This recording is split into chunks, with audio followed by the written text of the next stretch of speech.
ನಂದಿನಿ ಅತ್ತೆ ಪದ್ಮ ತೀರ್ಕೊಂಡು ಬರೀ ಒಂದೆರಡು ದಿನ ಅಷ್ಟೇ ಆಗಿರತ್ತೆ ರೀ. ಅತ್ತೆ ಅಂತೂ ನಮ್ಮನ್ನೆಲ್ಲ ಬಿಟ್ಟು ಹೊರಟೋಗ್ಬಿಟ್ರು. ಈಗ ಮುಂದೆ ನಾವು ಏನು ಮಾಡಿದ್ರಿ?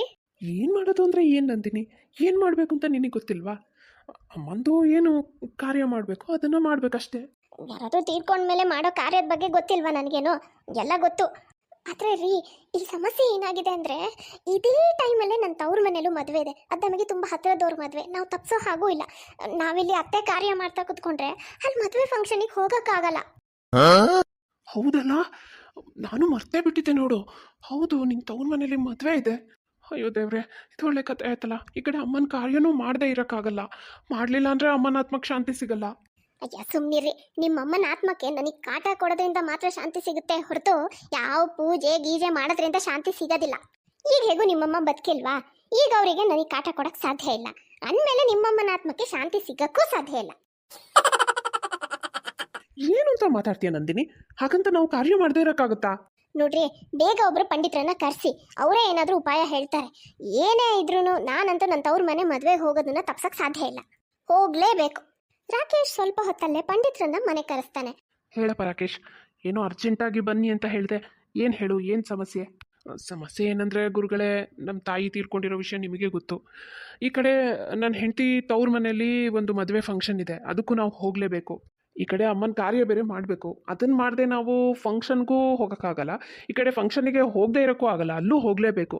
ಅದಕ್ಕೆ ಏನು ಮಾಡಬೇಕು ಅಂತಲೇ ಗೊತ್ತಾಗಲಿಲ್ಲ. ಹಾಗಾಗಿ ನಿಮ್ಮ ಹತ್ರ ಸಲಹೆ ಕೇಳೋಣ ಅಂತ ನಿಮ್ಮನ್ನು ಕರೆಸಿದ್ದು.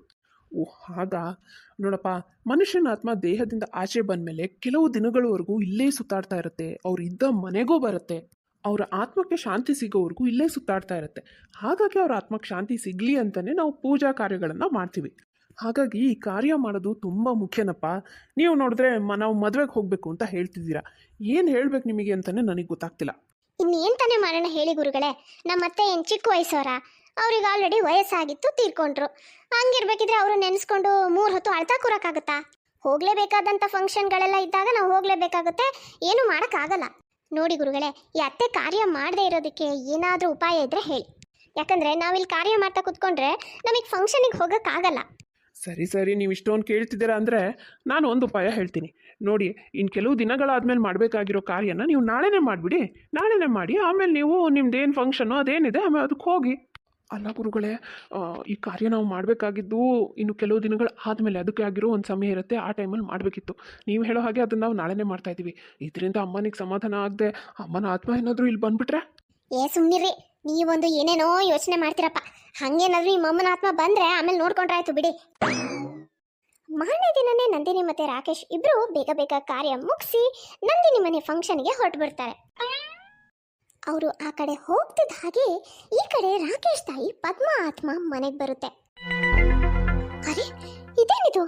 ಮನೇಲಿ ಯಾರ್ಯಾರು ಇಲ್ವಲ್ಲ, ಎಲ್ಲಿ ಹೋಗ್ಬಿಟ್ರು ಇವರು? ಓ, ನನಗೆ ಈಗ ಗೊತ್ತಾಯ್ತು. ನನ್ನ ಸೊಸೆ ಅವಳು ತವ್ರ ಮನೆ ಫಂಕ್ಷನಿಗೆ ಹೋಗಿದ್ದಾಳೆ, ನನ್ನ ಮಗನ್ನೂ ಕರ್ಕೊಂಡು.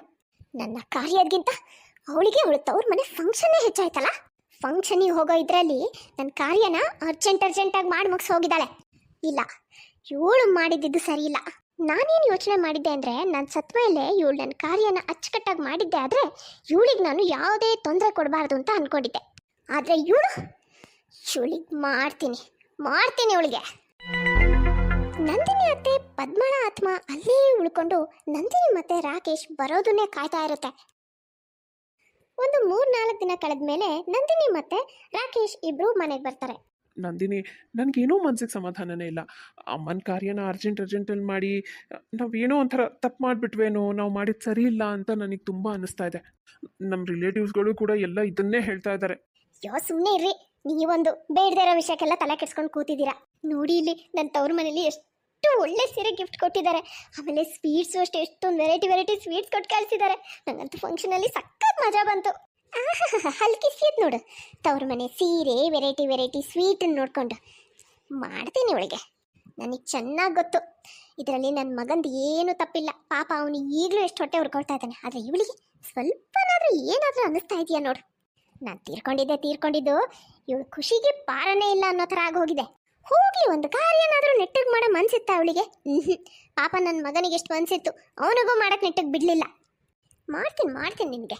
ನಂದಿನಿ ಸೀರೆನ ಕಬೋರ್ಡಲ್ಲಿ ಇಟ್ಬಿಟ್ಟು ಸ್ವೀಟ್ ಬಾಕ್ಸ್ನ ಕಿಚನಲ್ಲಿಟ್ಟು ಹೋಗಿ ಮಲ್ಕೋತಾಳೆ.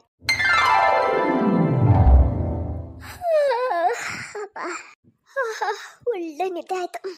ಇನ್ನು ಮತ್ತೆ ಹೋದ್ಮೇಲೆ ಮನೆಯಲ್ಲಿ ಅದೆಷ್ಟು ಶಾಂತಿ ನೆಮ್ಮದಿ. ಅತ್ತೆ ಇದ್ದಾಗ ಅಪ್ಪ ಮನೆ ವಾತಾವರಣ ಹೆಂಗಿರ್ತಿತ್ತು.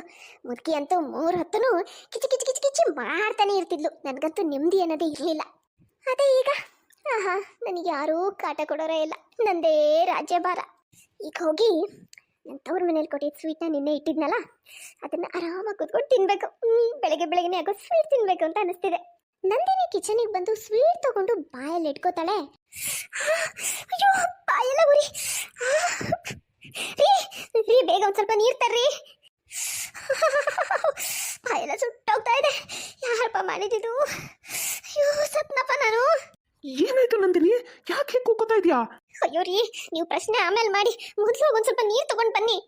ಸರಿ ಇರು. ಅಯ್ಯೋ ದೇವ್ರೆ, ನಲ್ಲಿ ನೀರೇ ಬರ್ತಿಲ್ವಲ್ಲೇ? ಇಲ್ಲಿ ಕುಡಿಯೋ ನೀರು ತುಂಬಿಡ್ತೀವಲ್ಲ, ಆ ಪಾತ್ರೆನೂ ಒಂದು ಹನಿ ನೀರಿಲ್ಲ. ಅಯ್ಯೋ ದೇವ್ರೆ, ಇದು ಏನಾಗ್ತಿದೆ? ಹೋಗ್ಲಿ ಬಿಡ್ರಿ, ಬಾತ್ರೂಮಲ್ಲಾದ್ರೂ ನೀರು ಬರ್ತಿರತ್ತಲ್ಲ, ಅದನ್ನಾರು ತಗೊಂಡು ಬನ್ನಿ ಹೋಗಿ. ಇದನ್ನ ನೋಡಿ ಈ ಕಡೆ ಪದ್ಮಾಳ ಆತ್ಮ ತುಂಬಾ ಖುಷಿ ಪಡ್ತಾ ಇರುತ್ತೆ. ಮಹಾರಾಣಿ ಆರಾಮಾಗಿ ಕೂತ್ಕೊಂಡು ಸ್ವೀಟ್ ತಿಂತ ಎಂಜಾಯ್ ಮಾಡ್ಬೇಕು ಅಂತಿದ್ಲು. ಮಾಡು ಮಾಡು, ಎಂಜಾಯ್ ಮಾಡಿವಾಗ. ನೋಡು ನೋಡು ನಿನ್ ಪರಿಸ್ಥಿತಿನ. ಬಾತ್ರೂಮ್ ಅಲ್ಲಿರೋ ನೀರ್ ತಂದು ಕುಡಿಯೋ ತರ ಆಗಿದೆ. ಮಜಾ ಬರ್ತಾ ಇದೆ ನನಗೆ ಇದನ್ನೆಲ್ಲ ನೋಡಿ. ಮಾರನೇ ದಿನ ಮನೆಗೆ ನಂದಿನಿ ಫ್ರೆಂಡ್ ಅಂಕಿತಾ ಬಂದಿರ್ತಾಳೆ. ನಂದಿನಿ, ಮೊನ್ನೆ ತಾನೇ ನಿನ್ ತವ್ರ ಮನೇಲಿ ಯಾವುದೋ ಮದ್ವೆ ಫಂಕ್ಷನ್ ಇದೆ ಅಂತ ಹೋಗಿದ್ದೆ ಅಲ್ವಾ? ಮದ್ವೆ ಫಂಕ್ಷನ್ ಅಲ್ಲಿ ನಿನ್ ತವ್ರ ಮನೆ ಕಡೆಯಿಂದ ನಿನ್ಗೆ ಏನ್ ಗಿಫ್ಟ್ ಸಿಕ್ತು? ಅಯ್ಯೋ ಅಂಕಿತಾ, ಗಿಫ್ಟ್ ಬಗ್ಗೆ ಏನ್ ಕೇಳ್ತೀಯಾ? ನಮ್ಮಮ್ಮ ಎಷ್ಟು ಕಾಸ್ಟ್ಲಿ ಸೀರೆ ಗಿಫ್ಟ್ ಕೊಟ್ಟಿದ್ದಾರೆ ಗೊತ್ತಾ? ಸೀರೆ ಅಂತೂ ತುಂಬಾ ಚೆನ್ನಾಗಿದೆ. ನೀನ್ ಆ ಸೀರೆ ನೋಡ್ಬಿಟ್ರೆ ಅದು ನೋಡ್ತಾನೆ ಇರ್ತೀಯ, ಅಷ್ಟು ಚೆನ್ನಾಗಿದೆ. ಇರು, ಈಗಲೇ ಹೋಗಿ ತಗೊಂಡ್ ಬರ್ತೀನಿ. ತಗೋ ನೋಡು. ನಂದಿನಿ ಫ್ರೆಂಡ್ ಅಂಕಿತಾ ಬ್ಯಾಗ್ ಒಳಗಿರೋ ಸೀರೆನ ನೋಡಿ ಶಾಕ್ ಆಗ್ಬಿಡ್ತಾಳೆ. ನಂದಿನಿ, ಇದೇನಿದು? ನೀನ್ ನೋಡಿದ್ರೆ ಅಷ್ಟು ಕಾಸ್ಟ್ಲಿ ಸೀರೆ, ಅಷ್ಟು ಚೆನ್ನಾಗಿರೋ ಸೀರೆ ಅಂತ ಹೇಳಿದೆ. ಇದ್ರಲ್ಲಿ ನೋಡಿದ್ರೆ ಹಳೆ ಹರಿದಿರೋ ಸೀರೆ ಇದೆಯಲ್ಲೇ.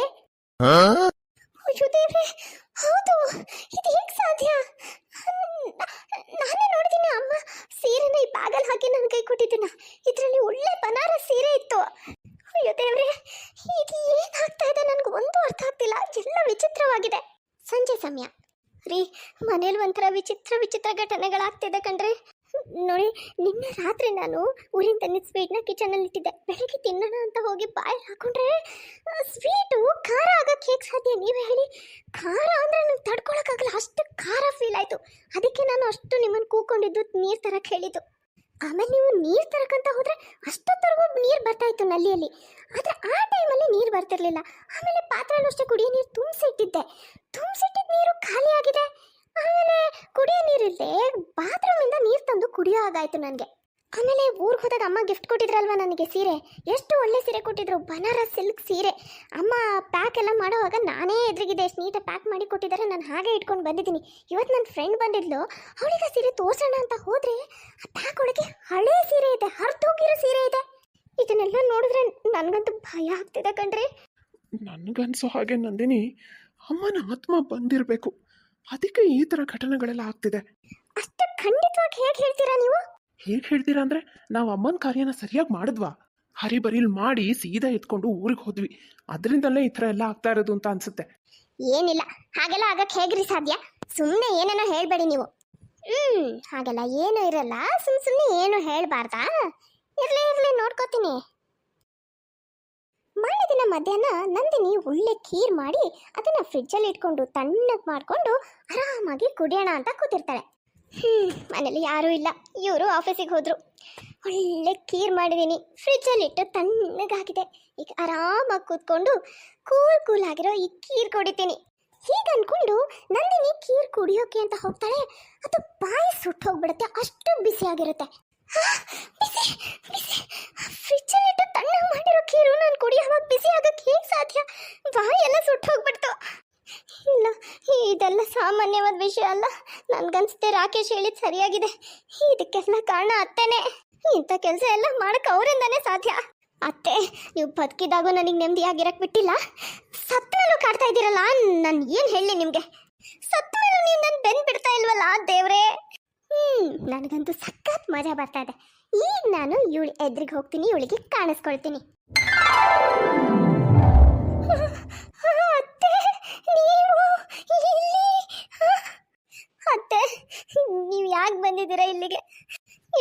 ನನ್ನನ್ನು ಕಾಡಿದ್ ಸಾಕಾಗಿಲ್ವಾ ನಿಮಗೆ? ಸತ್ ಮೇಲೂ ಕಾಡ್ಬೇಕು ಅಂತಿದ್ದೀರಾ?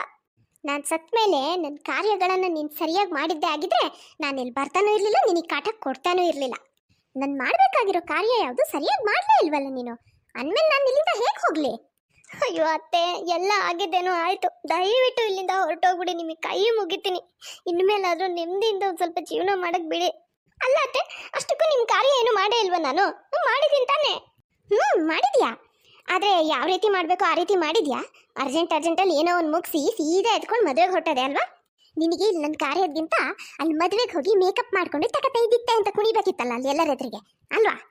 ಅತ್ತೆ, ನೀವು ಬದುಕಿದ್ದಾಗಲೂ ನನಗೆ ಸ್ವಲ್ಪ ಕಾಟ ಕೊಟ್ಟಿಲ್ಲ, ಈಗಲೂ ನಿಮಗೆ ಸಮಾಧಾನ ಆಗಿಲ್ವಾ ಅತ್ತೆ? ದಯವಿಟ್ಟು ಹೊರಟೋಗ್ಬಿಡಿ ಅತ್ತೆ, ಪ್ಲೀಸ್. ಅತ್ತೆ ಇಲ್ಲದೆ ಇರೋ ನನ್ನ ಕನಸಿನ ಜೀವನನ ಜೀವಿಸಕ್ಕೆ ಬಿಡಿ ಅತ್ತೆ. ಸರಿ, ಆಯ್ತಾಯ್ತು, ನಾನು ಇಲ್ಲಿಂದ ಹೋಗ್ತೀನಿ. ಆದರೆ ನಂದು ಒಂದು ಷರತ್ತಿದೆ.